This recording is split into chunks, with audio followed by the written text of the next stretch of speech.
देखिए दोस्तों, अभी लोग रोड क्रॉस कर रहे थे तो बगल में ये मछली दिखा। दिखाते हैं हम आपको नज़दीक से कौन सा मछली है। कोई टोला इसको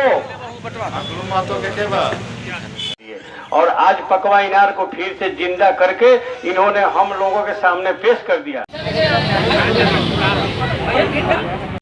जहाँ सुख अनंत हो जाता है उसे आनंद कहते हैं। आनंद भी परमात्मा का दूसरा नाम है। जहाँ असीम सुख है, असीम सुख है परमात्मा में। सुखम अनंतम आनंद। बहुत अलग होता है, सबके अलग अलग मंदिर होते हैं, मस्जिद होते हैं, और इन मंदिर मस्जिदों में असली भगवान नहीं वास करते हैं, क्योंकि ये हिंदू के मंदिर है, मुसलमान के मंदिर है, क्रिश्चियन के है, जैन के है। इसमें असली भगवान कहाँ है? असली भगवान तो हमारे अंदर है, हमारे अंदर वास करते हैं। एक कथा हमने सुनी कि जब भगवान ने दुनिया बनाई, सब कुछ बन गया, अंत में जब भगवान ने मनुष्य को बनाया तो भगवान बड़ी चिंता में पड़ गए। उन्होंने एक देवताओं की सभा बुलाई और उन्होंने कहा कि देखो, मैंने मनुष्य बना तो दिया है, लेकिन रोज हजारों पैसे करने के लिए हमारे दरवाजे खड़ा हो जाएगा, कहाँ तक इसे उत्तर दूंगा। ए माताएं, आप लोग सुनिए, है ना, घर में तो बात बहुत करती है ना,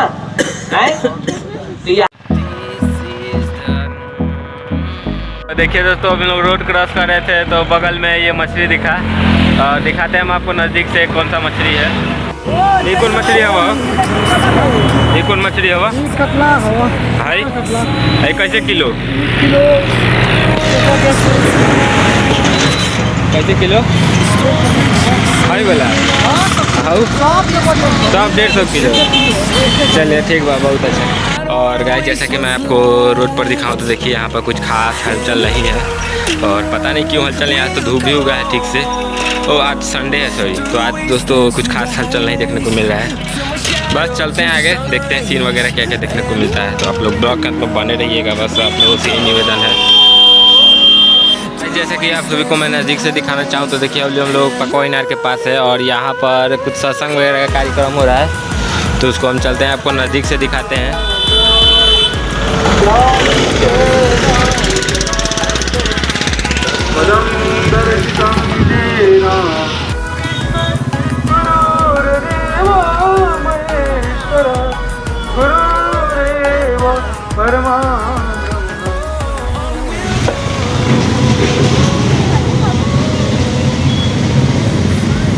उपस्थित मंचासीन और सभी श्रोताओं को नमस्कार।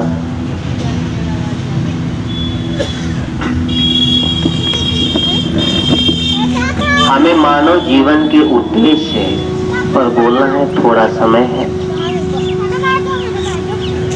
हर एक व्यक्ति कोई न कोई उद्देश्य लेकर चलता है। अगर किसी छोटे बच्चे से या बड़े बूढ़े किसी से भी पूछो कि तुम्हारा उद्देश्य क्या है, तुम्हारे जीवन का उद्देश्य क्या है, तो कोई बोलता है कि मुझे डॉक्टर बनना है, कोई इंजीनियर बनना है, या किसान बनना है, या कुछ टीचर बनना है। यही अपने जीवन का उद्देश्य बताता है, लेकिन यह जीवन का उद्देश्य नहीं है। यह है हमारी जो भौतिक आवश्यकताएं हैं। हर मनुष्य की भौतिक आवश्यकताएं हैं, उसे भोजन चाहिए, वस्त्र चाहिए, शिक्षा चाहिए, चिकित्सा चाहिए, मकान चाहिए। इन आवश्यकताओं की पूर्ति के लिए हर एक मनुष्य अपना कोई न कोई सोर्स ऑफ अर्निंग बनाता है। कोई पढ़ लिख करके डॉक्टर बने, इंजीनियर बने, या कुछ भी करे, खेती करे, किसानी करे या मजदूरी करे। यह हमारी भौतिक आवश्यकताओं की पूर्ति करने के लिए है, यह हमारे जीवन का उद्देश्य नहीं है। जीवन का उद्देश्य वह होता है कि मनुष्य कहां से आया है, हम जन्म के पहले कहां थे और मृत्यु के बाद कहां जाएंगे। हमारे जीवन का उद्देश्य वही होता है जो हमारा परमानेंट आवास है, परमानेंट घर है। अगर किसी से पूछा जाए कि तुम्हारा परमानेंट आवास कहाँ है, तो एक आदमी लिखता है टेम्परेरी आवास, एक परमानेंट आवास। परमानेंट आवास जहाँ माता पिता ने पुत्र को जन्म दिया, वह उसको बोलते हैं कि हमारा गांव का, घर का ये परमानेंट आवास है, स्थायी आवास है। अगर उससे पूछा जाए कि आप जन्म के पहले कहाँ थे, तब उसके पास कोई उत्तर नहीं है। और मृत्यु के बाद कहाँ रहेंगे, तो जन्म के पहले का भी आवास नहीं था और मृत्यु के बाद का भी आवास नहीं है। इसलिए परमानेंट आवास होता है परम पुरुष परमात्मा, और परमात्मा की ओर चलना ही मनुष्य का स्वभाव है, मनुष्य का लक्ष्य है। मनुष्य का एक ही लक्ष्य होता है कि अपने जीवन में अपने लक्ष्य को प्राप्त करना, और जाने अनजाने वो चलता भी है, जाने अनजाने हर मनुष्य चलता है। जैसे अब हर मनुष्य सुख चाहता है। क्या चाहता है? सुख चाहता है। कितना सुख चाहता है? अगर किसी के पास साइकिल होती है तो सोचता हमारे पास मोटरसाइकिल हो जाए तो हम सुखी हो जाएंगे। अगर उसके पास मोटरसाइकिल हो जाती है तो सोचता हमारे पास कार हो जाए तो हम सुखी हो जाएंगे, एक मकान हो जाए तो सुखी हो जाएंगे। और जब वो भी हो जाता है तो सोचता है और लग्जरियस कार हो जाए, प्लेन हो जाए, कई शहरों में हमारा मकान हो जाए। इस तरह से उसकी इच्छाएं बढ़ती जाती हैं। धीरे धीरे देखा जाएगा उसे आप पूरी पृथ्वी का मालिक भी बना देंगे, तब वो कहेगा नहीं अब हम दूसरे ग्रह का भी मालिक बनेंगे। कारण है कि मनुष्य का जो मन है वो असीमित सुख चाहता है, अनंत सुख चाहता है। और यह जगत नपा तुला है, सीमित है, हमें बहुत बड़ा लगता है, विशाल है, लेकिन इसकी सीमा है। और यह सीमित जगत मनुष्य के मन को असीमित सुख नहीं दे सकता है। इसलिए जाने अनजाने मनुष्य सुख की तलाश में उधर चलता है, किधर? जहाँ असीमित सुख है। असीमित सुख है परमात्मा में, सुखम अनंतम आनंदम। जहाँ सुख अनंत हो जाता है उसे आनंद कहते हैं। आनंद भी परमात्मा का दूसरा नाम है। हर मनुष्य जाने अनजाने उनकी ओर चलता है। कोई सोचता है कि धन को इकट्ठा कर लेंगे तो सुखी हो जाएंगे, पद को इकट्ठा कर लेंगे, मान सम्मान, इससे हम सुखी हो जाएंगे। इससे वह सुखी नहीं होता। सब चीज जब इकट्ठा हो जाता है तब धीरे से बाहर से तो फूल खिल जाते हैं, लेकिन भीतर चुभन सड़न ये सब होती है। इसलिए हर मनुष्य का उद्देश्य होता है कि वह खुद को जाने, परमात्मा की ओर चले। परमात्मा की ओर चलना ही मनुष्य का उद्देश्य है, मनुष्य का धर्म है। अब देखा जाए बहुत सारे लोग बोलते हैं बहुत सारे धर्म है, हिंदू है, मुसलमान है, क्रिश्चियन है, बौद्ध है, जैन है। ये सब धर्म नहीं है, मतवाद है। ये मनुष्य द्वारा बनाए गए हैं, इसे मनुष्य ने बनाया है, परमात्मा ने नहीं। परमात्मा ने आपको मनुष्य बना करके भेज दिया है, और मनुष्य ने बड़ी कुटिलता से ये सब मतवाद बनाए हैं। मतवाद बहुत सारे हैं। हिंदू के पहनावा ओढ़ावा मतवाद होता है कि एक तरह का पहनावा ओढ़ावा, एक तरह के ग्रंथों का अनुसरण करना, एक तरह की पूजा पद्धति, ये सब मतवाद होते हैं। हिंदू का अलग होता है, मुसलमान का अलग होता है, क्रिश्चियन का अलग होता है, बौद्ध का अलग होता है। सबके अलग अलग मंदिर होते हैं, मस्जिद होते हैं। और इन मंदिर मस्जिदों में असली भगवान नहीं वास करते हैं, क्योंकि ये हिंदू के मंदिर है, मुसलमान के मंदिर है, क्रिश्चियन के है, जैन के है। इसमें असली भगवान कहाँ है? असली भगवान तो हमारे अंदर है, हमारे अंदर वास करते हैं। एक कथा हमने सुनी कि जब भगवान ने दुनिया बनाई, सब कुछ बन गया, अंत में जब भगवान ने मनुष्य को बनाया तो भगवान बड़ी चिंता में पड़ गए। और उन्होंने एक देवताओं की सभा बुलाई और उन्होंने कहा कि देखो मैंने मनुष्य बना तो दिया है, लेकिन रोज हजारों पैसे करने के लिए हमारे दरवाजे खड़ा हो जाएगा, कहाँ तक इसे उत्तर दूंगा? ए माताएं, आप लोग सुनिए, है ना? घर में तो बात बहुत करती है ना, है? और यह जानने के लिए हमें अपने अंदर जाना होगा, अपने आंतरिक यात्रा करनी होगी। आंतरिक यात्रा ही असली तीर्थ यात्रा है, और यह यात्रा होगी ध्यान से। अभी तक जितने ऋषि मुनि हुए इस पृथ्वी पर, सभी लोग देखा जाए हमारे हिंदुस्तान की जो भूमि है वो आध्यात्मिक रूप से काफी उर्वरक है। इसलिए जितने महापुरुष और परम पुरुष जितने बार आए यहीं पर आए, इसी पृथ्वी पर आए, भारत वर्ष में आए, भारत देश में आए। सभी ने, जितने महापुरुष, चैतन्य महाप्रभु, कबीरदास जी, महात्मा बुद्ध, सभी ने ध्यान किया, सभी ने आंतरिक यात्रा किया और उसी आंतरिक यात्रा से पहुंचे। किसी ने भी ईंट, पत्थर, पेड़ पौधा, नदियों को पूछकर कोई कहीं नहीं पहुंचा, क्योंकि ये सभी मनुष्य से नीचे हैं। इसको पूछकर आप कहीं नहीं पहुंच सकते हैं। इसलिए मनुष्य के जीवन का उद्देश्य है कि खुद को जानना, परमात्मा की ओर चलना, और परमात्मा वहां है जहां सुख अनंत हो जाता है। आनंद, सुखम अनंतम आनंदम। इसलिए आनंद का जो मार्ग है वही धर्म है। इसलिए आनंद मार्ग कोई मजहब संप्रदाय नहीं, ये धर्म है। इसलिए हर एक मनुष्य के जीवन का उद्देश्य है कि खुद जाने कि मैं कौन हूँ, और इस जानने का जो प्रयास है उसी का नाम है ध्यान। सदाशिव ने राजाधिराज योग दिया था।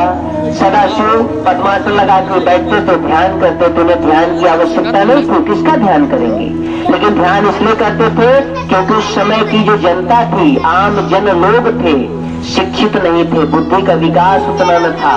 तो हमें देख करके यह लोग भी करेंगे, इसलिए सदाशिव उनको शिक्षा देने के लिए ध्यान में बैठते थे। लोग ने इन्हें बदनाम किया कि धतूरा खाते हैं, भांग खाते हैं, ये सब मूर्ख, अधार्मिक, पापी, महापापी लोग हैं जो ऐसे सदाशिव के बारे में बोलते हैं। सदाशिव सबसे पहले मानव शरीर में आए और उन्होंने सबसे पहले ध्यान सिखाया, जिसका नाम है राजाधिराज योग। और उन्होंने आयुर्वेद की उत्पत्ति की, जिसे उन्हें वैद्यनाथ कहते हैं। उन्होंने तांडव नृत्य दिया, जो अगर विद्यार्थी कोई भी पुरुष करेगा तो सिर से लेकर पैर तक सारी एक एक सेल्फ का एक्सरसाइज कर लेता है। आज तक इस पृथ्वी में कोई भी ऐसा नृत्य, कोई भी ऐसा आसन नहीं हुआ है जो कि ब्रेन का एक्सरसाइज करता हो। भगवान सदाशिव ने दिया है तांडव नृत्य, जो भी विद्यार्थी या बड़ा छोटा कोई भी करेगा उसका ब्रेन बेहतर काम करेगा, उसका एक्सरसाइज होता है, ब्रेन मजबूत होता है, ब्रेन शार्प हो जाता है, बहुत तेज हो जाता है ब्रेन। और जो मेडिटेशन, जो ध्यान है मेंटल एक्सरसाइज, मानसिक व्यायाम। इसको जो करेगा हमें मानसिक बीमारियां नहीं होंगी, और हमारा जो मन है, जैसे मानसिक बीमारियां होती है, क्रोध है, घृणा है, शंका है, भय है, लज्जा है, आदमी छोटी छोटी बातों में डर जाता है। बहुत सारे विद्यार्थी को देखे होंगे, बहुत पढ़ते हैं लेकिन उन्हें नहीं आता है। कुछ विद्यार्थी होते थोड़ा ही पढ़ते हैं, उन्हें याद हो जाता है। कारण है कि किसी विद्यार्थी का जो मेमोरी की क्षमता है कम होती है, किसी विद्यार्थी की मेमोरी की क्षमता ज्यादा होती है। जैसे मोबाइल में मेमोरी कार्ड होता है 2 GB का, 4 GB का, 8 GB का, 32 GB का, वैसे मनुष्य के माइंड के में मेमोरी की क्षमता होती है। और इस क्षमता को बढ़ाने का तरीका होता है। जैसे शारीरिक क्षमता को बढ़ाना है तो हम खूब खाएंगे, खूब कसरत करेंगे, हमें शारीरिक क्षमता बढ़ जाएगी, हम पहलवान हो जाएंगे। और मानसिक क्षमता को बढ़ाना है तो हम मेंटल एक्सरसाइज करेंगे, उसका नाम है ध्यान। अंग्रेजी में उसे मेडिटेशन बोलते हैं, उसे साधना भी बोलते हैं। ये हर मनुष्य को करना है, सभी के लिए है, कोई ऐसा नहीं कि किसी के लिए नहीं, सभी के लिए है। क्योंकि मनुष्य शरीर सिर्फ इसी के लिए मिला है, ध्यान करने के लिए, दूसरा कोई काम नहीं है। दूसरा सारे काम पशु पक्षी भी करते हैं। एक छोटी सी चिड़िया देखिए कितना अच्छा घोंसला बनाती है, बच्चे को चुनाती है, उसे उड़ना सिखाती है। जब बच्चा उड़ने लगता है तो जगत में छोड़ देती है। यही तो हम सब कर रहे हैं, सारे जगत के मनुष्य कर रहे हैं। घर बना रहे हैं, मकान बना रहे हैं, बच्चों को परवरिश कर रहे हैं। हमारा बच्चा कैसे आगे बढ़ जाए, बस सारी एनर्जी इसी में लगा देते हैं। बच्चे का शिक्षागत विकास हो जाए, बच्चे का नैतिक विकास पे ध्यान नहीं देते हैं, बच्चे के आध्यात्मिक विकास पे ध्यान नहीं देते हैं कोई भी गार्जियन, न ही शिक्षक। एक श्लोक है जो कि सभी लोग जो थोड़ा भी शिक्षित है पढ़े होंगे कि माता शत्रु पिता बैरी जैन बाले न पाठिता। वो माता शत्रु है, वह पिता बैरी है जिसने अपने बच्चों को पढ़ाया नहीं, शिक्षा नहीं दी। शिक्षा का मतलब होता है सा विद्या जा विमुक्त, जो हमें भौतिक क्षेत्र से, मानसिक क्षेत्र से, आध्यात्मिक क्षेत्र से विमुक्ति दिलाए। अर्थात त्रिस्तरीय विकास, भौतिक, मानसिक और आध्यात्मिक। जो माता पिता अपने बच्चे का नहीं कर पाते हैं वह माता शत्रु है, वह पिता बैरी है। तो हमारे हिंदुस्तान में बहुत सारे माता पिता की आध्यात्मिक विकास नहीं है, भौतिक विकास नहीं है, मानसिक विकास नहीं है, जिसके कारण वह असमर्थ है, नहीं कर पाते हैं अपने बच्चों का, क्योंकि उन्हें ज्ञान नहीं है। उन्हें सिर्फ यही पता है कि बच्चे को स्कूल भेज दो, कुछ पढ़ लेगा, तो कुछ नौकरी कर लेगा, कमाने लगेगा, 4 पैसा कमाएगा, हमारी आर्थिक तरक्की हो जाएगी, बस इसके अलावा वो कुछ नहीं जानता है। लेकिन ये नहीं है, मनुष्य जीवन का उद्देश्य ही है, जहाँ से हम आए हैं वहाँ जाना है। इसलिए हर एक मनुष्य को ध्यान करना ही होगा, साधना करना होगा। इस जन्म में नहीं करेंगे, अगले जन्म में करना होगा। क्योंकि परमात्मा ने मनुष्य शरीर दिया है ध्यान के लिए। आप ध्यान नहीं करेंगे तो क्या होगा? फिर से आप, क्योंकि मनुष्य का काम नहीं किए, मनुष्य का काम नहीं किया तो फिर से आपको पशु योनि में जाना पड़ेगा। फिर से धीरे धीरे मनुष्य योनि में आएंगे, फिर आप ध्यान करेंगे, फिर नहीं करेंगे तो फिर से पशु योनि में जाएंगे। आज नहीं तो 1000 वर्ष बाद सभी को ध्यान करना ही होगा, क्योंकि यही एक मार्ग है। परमात्मा से सृष्टि हुई, धीरे धीरे कोष की जीव, कोष की जीव, बंदर, चिंपैंजी, गोरिल्ला होते हुए मनुष्य आया। अब मनुष्य ध्यान करके परमात्मा मिल जाएगा। यही सृष्टि चक्र है और यह सबको करना होगा। जो नहीं करेगा वह परमात्मा से दूर होगा।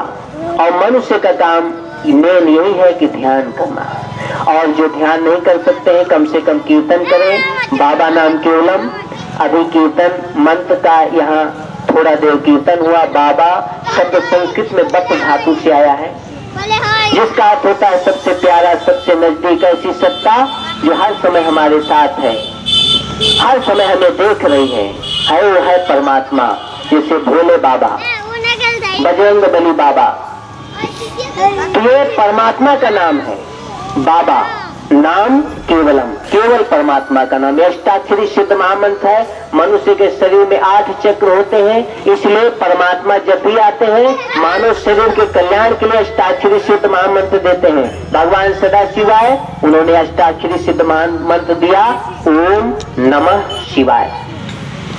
ओम में 3 अक्षर होते हैं, आ उमा, नमः शिवाय अष्टाक्षरी मंत्र। भगवान श्री कृष्ण ने हरि ओम तत्सत अष्टाक्षरी सिद्ध महामंत्र दिया। उसके बाद भगवान श्री आनंद मूर्ति आए। आज की मनुष्य की मानसिकता को देखते हुए बाबा नाम केवलम सिद्ध महामंत्र, अष्टाक्षरी सिद्ध महामंत्र दिया। इसलिए कोई भी काम करते करते इस कीर्तन को किया जा सकता है। खाना बनाते हुए, खेत में काम करते हुए बाबा नाम केवलम कीर्तन भी कर रहे हैं और काम भी हो रहा है। इससे क्या होगा? परमात्मा हमारी ओर आएंगे, बहुत तेजी से पाप क्षय होगा और हमारा कल्याण हो जाएगा। उसके बाद उपयुक्त समय होने पर संपर्क करेंगे, ध्यान भी सीख लेंगे। ध्यान भी सबके लिए बहुत आवश्यक है। आज समय कम है, इसलिए हम अपनी वाणी को यही विराम देंगे। सभी ने हमारी बातों को बहुत गौर से सुना, इसलिए बहुत अनुग्रहित हूँ। अंत में सभी के अंदर छिपे हुए परमात्मा को मैं प्रणाम करता हूँ। मेरा प्रणाम स्वीकार करें।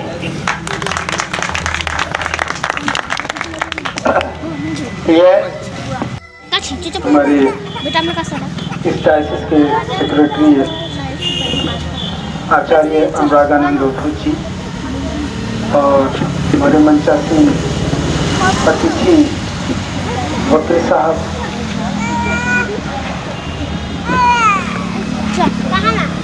और सरपंच जी उपस्थित, हमारे कार्यक्रम के आयोजक श्री मिथिलेश्वर प्रसाद द्विवेदी जी और उपस्थित भी होता क्रियते एषा प्रणिधानम च धर्म सुखम अनंतम आनंदम। इसलिए कहा गया है सुखम वाक्षति सर्वे। इस संसार के हर एक प्राणी सुख चाहता है और ये भी कहा गया एकम, अर्थात सभी वर्ण प्रयत्न कर रहे हैं कि हमको सुख चाहिए। सर्ववर्ण प्रयत्न का सभी वर्ण। तो अब क्या है, ये तो शास्त्र कहता है, लेकिन व्यवहारिक जगत में क्या होता है? व्यवहारिक जगत में किसी को वस्त्र नहीं है, कोई भूखा है, उसको धर्म के बारे में समझाएगा, समझाने से वो धर्म नहीं समझेगा। अगर किसी के पेट में चूहा घुस रहा है, भूखा है 2 दिन से, अगर उसको धर्म के बारे में बताएंगे तो वह धर्म नहीं, उसको चाहिए अन्न। इसलिए बाबा गुरुदेव ने कहा कि इस पीड़ित मानवता को अगर बचाना है तो सबसे पहले उनकी जो मूलभूत आवश्यकता है, भोजन, वस्त्र, आवास, शिक्षा, चिकित्सा, जिसको कहा गया है minimum requirement of life should be guaranteed to all. सबको मूलभूत आवश्यकता की गारंटी होनी चाहिए। और कबीर साहब ने भी कहा है, बिना भोजन नहीं होई गोपाला, ले लो अपना कंठी माला। ये बड़ा सुनने में तो हास्यास्पद कभी कभी लगता है लोगों को, लेकिन बात सही है। लेकिन यह उसके लिए नहीं है, यह सिद्धांत उसके लिए है जिसके पास में कुछ खाने को नहीं है, लेकिन जिसके पास में अन्न धन भरा हुआ है और सुबह में जग करके साधना नहीं किया, ध्यान नहीं किया, स्नान नहीं किया, तो उसका जीवन तो व्यर्थ है। जिसके अंदर में समृद्धि है, भौतिक समृद्धि है, लेकिन उसे ध्यान करने का समय नहीं है, तो किस प्रकार की समृद्धि? जैसे कि आचार्य जी ने कहा कि वास्तव में भगवान शिव को जिन लोगों ने कहा गंजड़ी भंगड़ी के रूप में, वास्तव में भगवान शिव तो अमृत रस की धारा, सहस्रार चक्र से एक अमृत रस का शरण होता है। वह ध्यान में भगवान सदाशिव उस अमृत रस को प्राप्त करते थे, उस अमृत रस को से रोमांचित हो जाते थे। उन्हीं को कहा जाता है समाधि, यानी समाधिष्ट हो जाते थे। लेकिन लोगों ने कहा कि भगवान सदाशिव गांजा पीते थे, भांग खाते थे। वास्तव में कभी गांजा और भांग का सेवन किया नहीं उन्होंने नशा के रूप में, बल्कि वे तो वैदिक शास्त्र के प्रणेता थे। उन्हें वैद्यनाथ कहा गया, उसका जड़ी बूटी के रूप में प्रयोग किया गया। धतूरा बहुत सारे, आज होम्योपैथी में बहुत सारे मेडिसिन बनता है, धतूरा का प्रयोग आयुर्वेद में भी है। लेकिन लोग जो आज जो है भगवान के नाम पर तरह तरह का आडंबर फैलाए हुए हैं, इसको हम लोग नहीं मानेंगे, नहीं स्वीकार करते। तो भगवान सदाशिव चाहते थे कि जितने संसार के मेरे पुत्र और पुत्री हैं, जो भक्त हैं, सबको साधना करने का सुयोग प्राप्त है। तो सबको साधना करने का सुयोग प्राप्त होनी चाहिए, इसलिए घर घर में आध्यात्मिक साधना होनी चाहिए। लेकिन ऐसा नहीं किया गया, सब कुछ मान लिया गया। अंदर के जो शिव हैं उसको छोड़ करके बाहर की शिव को पूजा करने लगे, और जिसके कारण घर में कोलाहल, आपसी में वैमनस्यता, गांव-गांव में फूट, समाज में तरह तरह की कुरीतियां आई। क्योंकि हमारे अंदर में जो शिव है, जो हमारे मैपन में, ऐसे तो शिव कणकण में है, लेकिन हमारे जो जीव हैं उसके अंदर में शिव है। मूलाधार चक्र में जो मूलीभूता जो ऋणात्मिका कुंडलिनी शक्ति है उसमें सोई हुई है। उसी को साधना करके जगा लेने के बाद वही सहस्रार चक्र में हम जब पहुंच जाते हैं, उस कुंडलिनी को जागृत कर लेते हैं साधना के माध्यम से, तो उसी को कहा जाता है कि हमने शिव को प्राप्त कर लिया। यही मानव जीवन का उद्देश्य है। तो आज जो है हम लोग हमारे व्यवस्थापक महोदय मिथिलेश्वर प्रसाद जी कंबल वितरण समारोह का कार्यक्रम रखे हैं। ये वास्तव में मैं आपको बता दूं कि एक संगठन है जिसको कहा जाता है आनंद मार्ग यूनिवर्सल रिलीफ टीम। यहाँ पर नाम लिख दिया गया आनंद मार्ग आश्रम नदी नगर छपरा। एक्चुअली में यह प्लेटफॉर्म होता आनंद मार्ग यूनिवर्सल रिलीफ टीम या आनंद मार्ग प्रचारक संघ, जो संस्था है जो 180 देशों में फैला हुआ है। और ये न समझिए केवल हिंदू राष्ट्र तक ही सीमित करके है, या अरबियन कंट्री में भी है और क्रिश्चियन कंट्री में भी है। सुनामी भी आया वहां पर भी। वर्ल्ड में पूरे 8वां पोजीशन है इस संगठन का। और बड़े बड़े संगठन जो है जैसे हो गए red cross society, Lord Buddha foundation, तरह तरह के बड़े बड़े संगठन से इसका एसोसिएशन है। और जितने बड़े बड़े प्रोजेक्ट बाहर में होते हैं वो आनंद मार्ग यूनिवर्सल टीम को मिलता है। जैसे फिलीपींस है, फिलीपींस में जितने बड़े बड़े प्रोजेक्ट होते हैं सब आनंद मार्ग को दिया जाता है। साउथ अफ्रीका में जितने बड़े बड़े प्रोजेक्ट होते हैं वो आनंद मार्ग को दिया जाता है। क्यों? क्योंकि जितने भी प्रकार की एनजीओ है आज के नाम पर अगर कहा जाए, एनजीओ जो है मच्छरों की तरह एनजीओ फैले हुए हैं। और एनजीओ का काम क्या है मैं आपको बता दूं। आज एनजीओ से लोगों का विश्वास क्यों खत्म हो गया? क्योंकि एनजीओ सरकार से फंड लेती है या पब्लिक से फंड लेती है, तो उसको अपने कर्मचारियों को पेमेंट करना पड़ता है। उस पेमेंट करने में जितना पैसा जो वसूल करता है सरकार से या पब्लिक से, वो उससे ज्यादा पैसा कहीं खर्च हो जाता है उसके अंदर में जितना एम्प्लॉय होते हैं, यानी 60-70% लूट में चला जाता है। 30% बचता है, वो भी बैनर लगा कर के बांट दिया जाता है कुछ, और रिपोर्ट बना करके सरकार को दे दी जाती है और उसके बाद में काम हो जाता है। लेकिन बड़ा बड़ा प्रोजेक्ट विदेशों में क्यों आनंद मार्ग को आता है, क्यों कारण है? क्योंकि मान लीजिए 1 करोड़ रुपए मिला आनंद मार्ग को, तो यहाँ पर क्या है कि जीवनदानी सन्यासी हैं, उनको क्या पेमेंट चाहिए? हम लोगों को तो पेमेंट नहीं चाहिए, और हम लोग खाने पीने वस्त्र का और आश्रम निर्माण के लिए जितने हमारे साधक हैं, है ना, लाखों साधक हैं, इनसे हो जाता है। तो अब क्या है कि जब सरकार ने 1 करोड़ रुपया दिया, जैसे मैं नेपाल में था, नेपाल का रीजनल सेक्रेटरी पूरे नेपाल का मैं इंचार्ज था नंबर का, तो पूरे देश विदेश से हमको आया 5 करोड़। 5 करोड़ आया, हमने उसमें खर्च कर दिया 7 करोड़। बड़ी आश्चर्य की बात है, 5 करोड़ आया, दूसरे एनजीओ खर्च करता कितना? 3 करोड़ खर्च करता। यह सब गमन भी कर सकता है। क्यों? क्योंकि एक जिला था सिंधुपाल चौक, जब भूकंप आया था तो एक गांव था वैसा कि हर एक गांव में एकमात्र 12 साल की बच्ची बची थी भूकंप में। उस गांव में हम पहुंचे थे, सरकार ने हेलीकॉप्टर दिया था। उस गांव के सिंधुपाल चौक के पूरे जिला को हमने गोद ले लिया।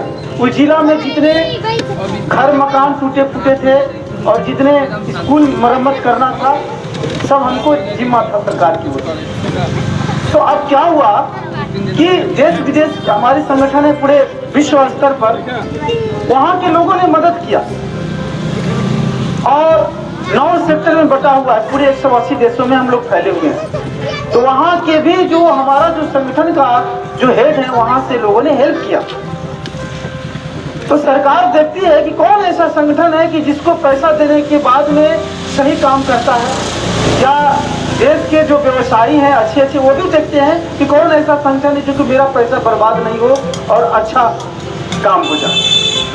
तो उसी में हमारे एक मिथिलेश्वर जी भी हमारे संस्था का एक अंग है, जो दिल्ली में रह रहे थे, इनके लड़का भी सेंट्रल गवर्नमेंट में है और इनसे काफी दिन से हमारे संगठन से जुड़े हुए हैं। हमारे आनंद मार्ग का एक अच्छे साधक में इनको माना जाता है, जो आप लोगों की गांव समाज से।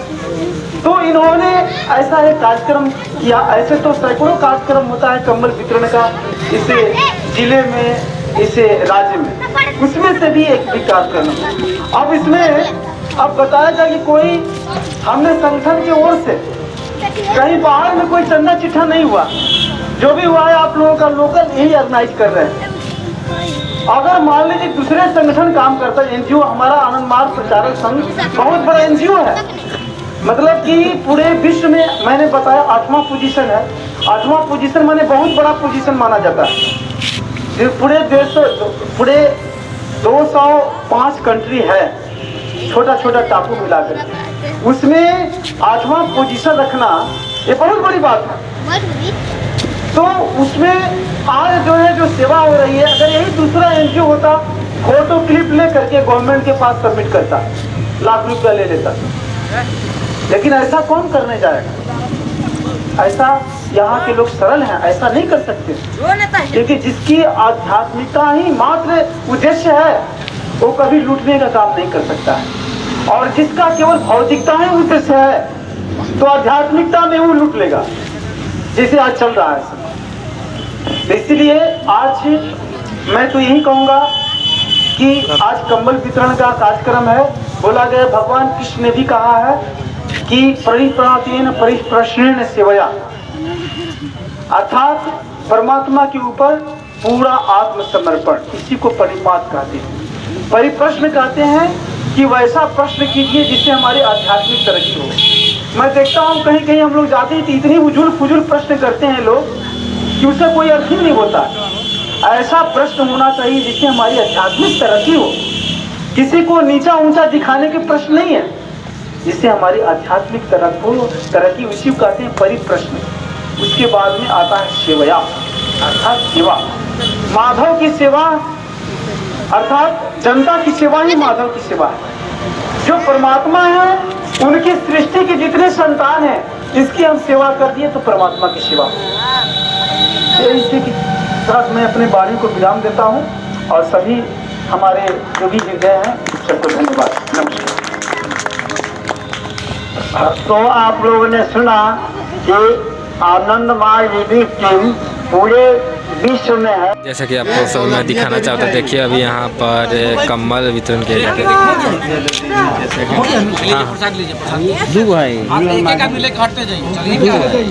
भूलन माथी दोनों।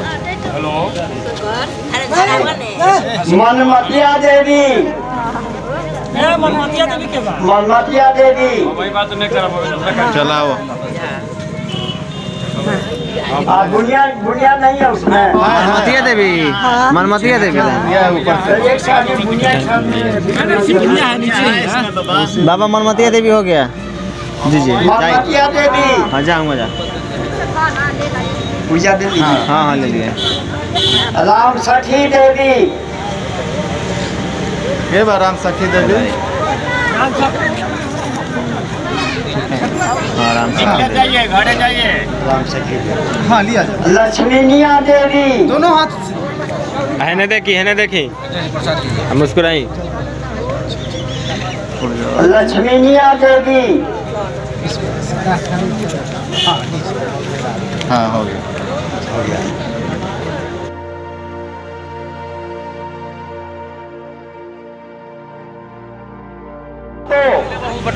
मातो के केबा अकलू मातो,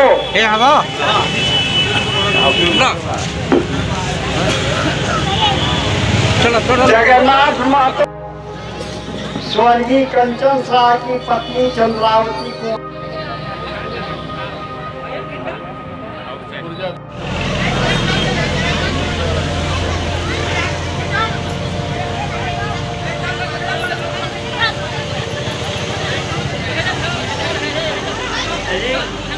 रिंकू देवी पति स्वर्गीय मुनमुन महतो। जैसा कि मैं आप सबको नज़दीक से देखा हूँ, देखिए हम लोगों ने प्रसादी वर्सादी ले लिया है और ख़त्म हो गया है। तो चलते हैं आगे, देखते हैं क्या सीन है। जैसा कि आप लोग को दिखाना चाहता हूँ कि जैसे नदी के बारे में जिक्र हुआ था, यही पकवा इनार है जो काफ़ी फेमस प्रसिद्ध है और इसी के मतलब इम्पोर्टेंस को जैसा कि बाबा जी ने बताया। और अभी हम लोग जा रहे हैं घर।